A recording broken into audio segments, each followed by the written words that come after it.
Hey everybody, so we are here in Dauphin, Pennsylvania. We are here at the Pennsylvania Historic Marker for Colonel Timothy Green. Happened to be down in Linglestown and decided to come down here to Dauphin to visit his grave and do a little bit more information on the man himself and talk about him.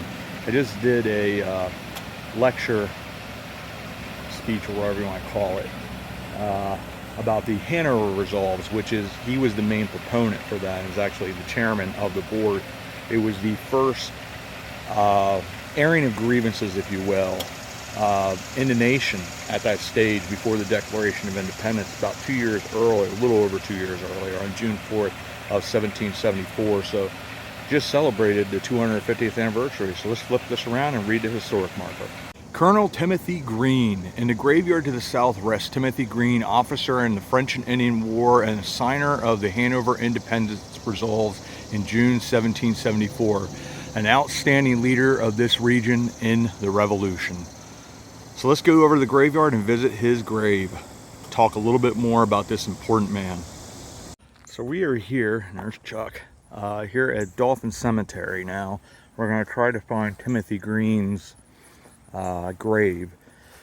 Why he was so important was because he was the main proponent of these Hanover Resolves, which were the first of the Declaration of Independence type documents, which happened on June 4, 1774. And if something like that was going to happen, where you were in essence going to shake your fist at England and the king and say, we're not being treated right, so on and so forth, it was going to happen in more of these rural areas, which was what Hanover Township would have been. You couldn't have got away with that in the cities and stuff like that, because free speech was very much sort of watched, and you were limited. You had to be very hush-hush. So actually putting out a document like this where they had 5 resolves, one of them that we're going to trust our cause to heaven and to our rifles, is the classic line in that. They're very eloquent with the way they put things. They took a tremendous chance by doing that they could have been taken out and hung, lost everything. These were not men without resources and had done really were important figures in the community. They really were taking a tremendous risk by doing this, because this was, like I said, it was a shaking of the fist in the face of the British Crown, because of the different things that were happening that were not okay. And he was the main proponent. He was the chairman of this. He was a major landholder in the region. He actually had he was the one that sold the land to the Grubb family for the man of the iron furnace in, I believe, the 1820s, and then they started that furnace up at a much later time, but I think the 1830s through the 1860s. But he really was an extraordinary man. He served in the French and Indian War. What his rank is, I'm not really sure, but it would have probably been around major. And then he was a colonel in the American Revolution, served under Washington, was a very, very well-known man. He led what was called the Hanover Associators. That was the regiment. The 9 men that all signed this document were all important guys in their community, and he was the top one. Co-chair of it was John Rogers, who we've talked about in the past. We actually just visited his grave. We went down to the Derry churchyard. That video has not come out yet, but they actually had just fixed a lot of the places in the cemetery and took his stone, which was lying flat, and now have it back up, which is very, very cool. So let's continue to look for this gentleman. I know roughly what it's supposed to look like, and he is here in the cemetery. It's just a matter of finding it. So let's flip this around so you guys can see the cemetery. So we'll view the cemetery as well here at Dauphin, Pennsylvania. And as you can see, this is the cemetery. So we are going to look for his cemetery, his grave here. And there are a lot of Revolutionary War vets that are buried here. There are newer graves, as you can see here, along with the Revolutionary War vets. But yeah, he was really is a neat guy. I want to do a lot more research on him to try to find out more information on him as a person. I can't, there's no way to really specify how much of a risk they took. you know, you were taking on the greatest nation in the world at that time. So they very much were putting themselves at horrible risk. And it very well could have ended very, very badly for them. This is sort of neat here. Because it's like a curve, because usually you have the flat stones and it's curved. Trying to see if that says Bell, it almost looks like. Clark. William Patterson. That's interesting. Definitely gonna have to revisit here at some point. They even have like a small mausoleum over there. We'll visit that as well. This is the history of these cemeteries. Is we've talked about it many times. It's extraordinary. You know, every single one of these people has a story, and you know, here there's a gentleman that is extraordinarily famous for what he did, for the risks that he took. And he's here somewhere. It's just a matter of finding him. There's a unique marker we're going to check out.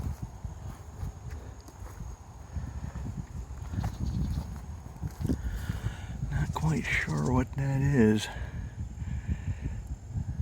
That's Oddfellows, I believe. Yeah.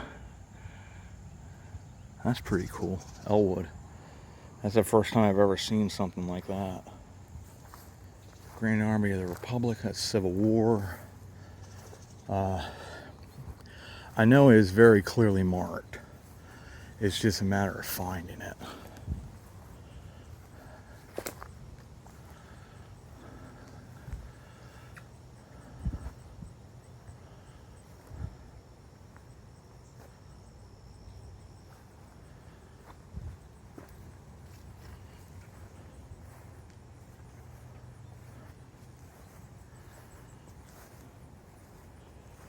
Oh my. Some very unique stones here too. This is actually quite a large cemetery. It goes down up over the hill. We might be on a longer journey than I was thinking originally it was going to be.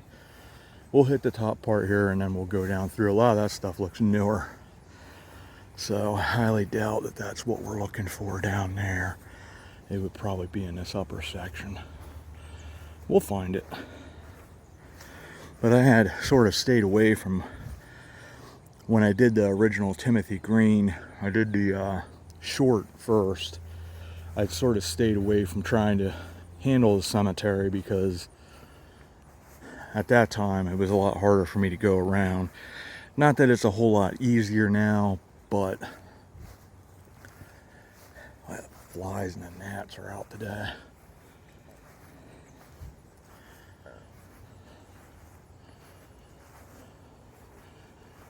I think I might see it.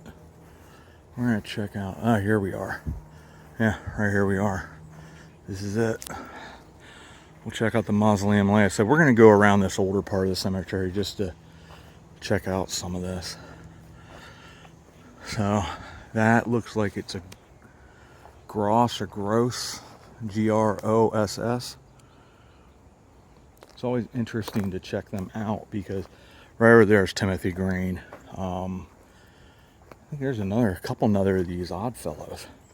Like I said, I've never, you know, you see the brass or the bronze war markers, whether it be American Revolution, War of 1812, a pretty unique thing over there that we'll show you. Sometimes in the back of these mausoleums they have this really neat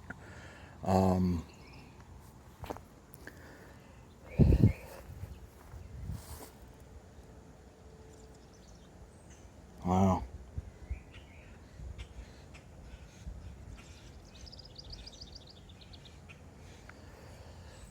But they'll have those different markers and such, and this is sort of like almost like a flower, a vase, but it's extraordinarily ornate.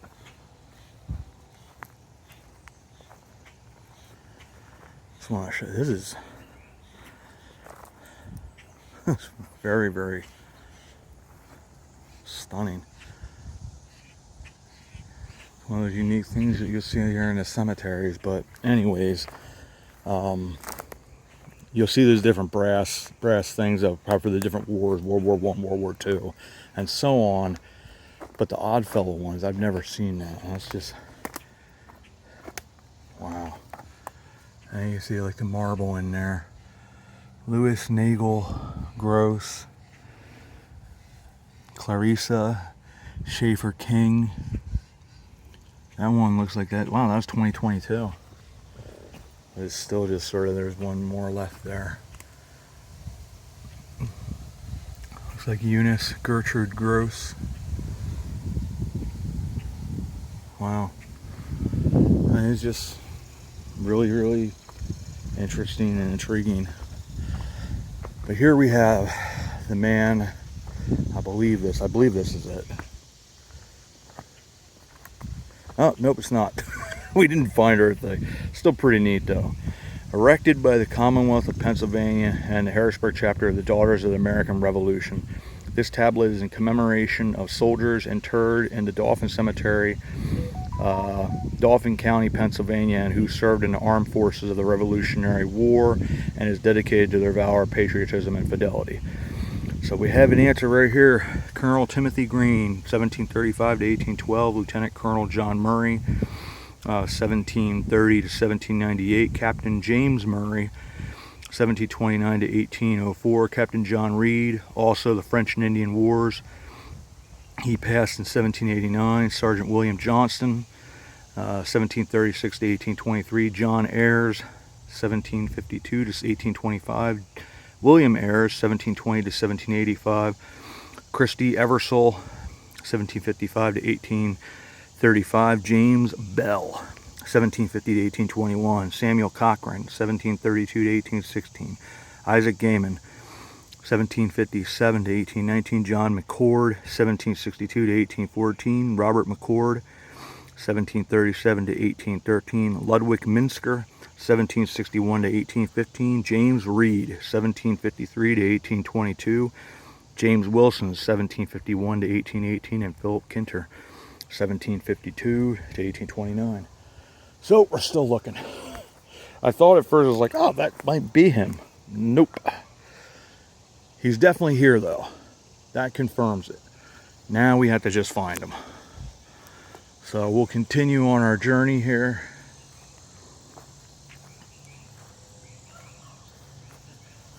I always like these sort of journeys of discovery that we go on together to find more history. This is just as new for me as it is for you guys, and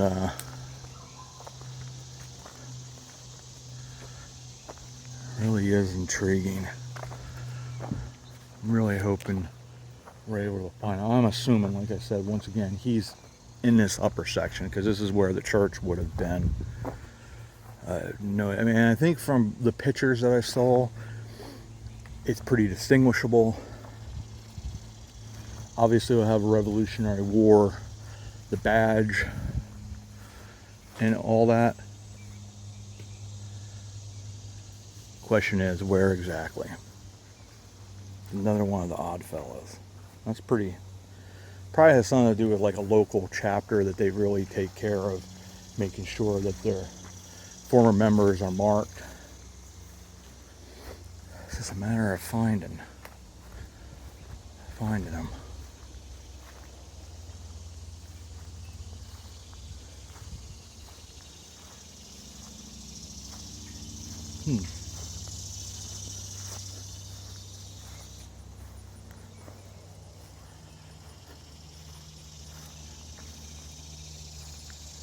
Really enjoy gnats. They know how to make you feel welcome and fly up your nose, in your eyes, in your ears, in your mouth, because it's extra protein. I get that, but it's protein I don't want. Alright, geez guys, buy me flowers first.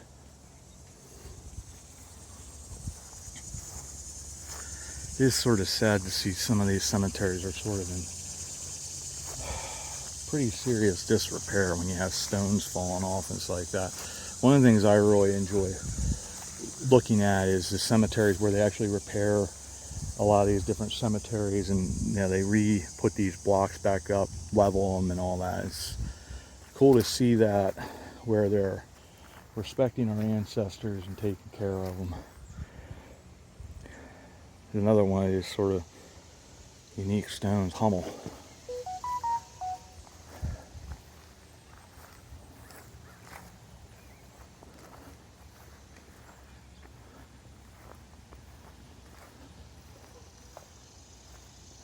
Where are you, Timothy Green?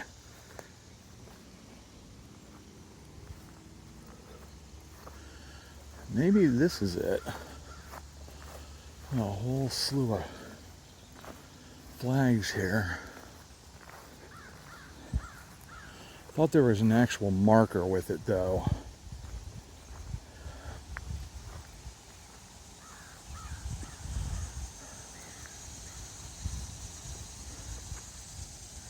Yep, there. Here we are. Sacred to the memory of Timothy Green, who departed this life February 27th, 1812, aged 77. We have found him. Can't help but honor him. Such an extraordinary man, and sort of a plain stone. And yeah. This is one of those individuals that we would not be where we stand today if it wasn't for him. His courage, his honor, taking a chance. A chance that was terrifying, I'm sure, for all the men that signed that, because they could have truly lost everything. I mean, you look at the guys that signed the Declaration of Independence, there were a whole bunch of them that, they got hung. They lost everything, and that was the chance for freedom. Like, freedom is rarely ever free, never is. There's always a cost. So thank you, Colonel Timothy Green, for your service. Thank you all the men and women that have done so as well. This is Dauphin Cemetery, where Timothy Green is buried. The marker that we were looking up there that has dedicated but from the Daughters of the American Revolution is right up there, and right here is Timothy Green. So yeah, so this is quite a journey. It was nice to have you guys along. The gnats are eating me alive, so I think I'm going to be done here shortly, take a couple pictures and be done with that. But this is another example of the freedom that we have is because of men like this gentleman here, Colonel Timothy Green. Very simple stone. There's a fallen log like right here that's next to the grave where a tree used to be, and he's buried right here in Dauphin Cemetery. And this is a guy that was responsible for the very earliest of our declarations of independence, if you will. It was more an airing of grievances, but there was a declaration in there that, if it comes to it, he understood, they saw ahead, this is what's going to happen, and we're willing to trust our cause to heaven and our rifles. So as always, I want to say thank you for coming along, talking a little bit about this man, coming to visit his grave here in the Dauphin Cemetery and the historic marker that Pennsylvania has here in Dauphin, Pennsylvania. And as always, I want to say thank you for coming along, and we'll see you all about town.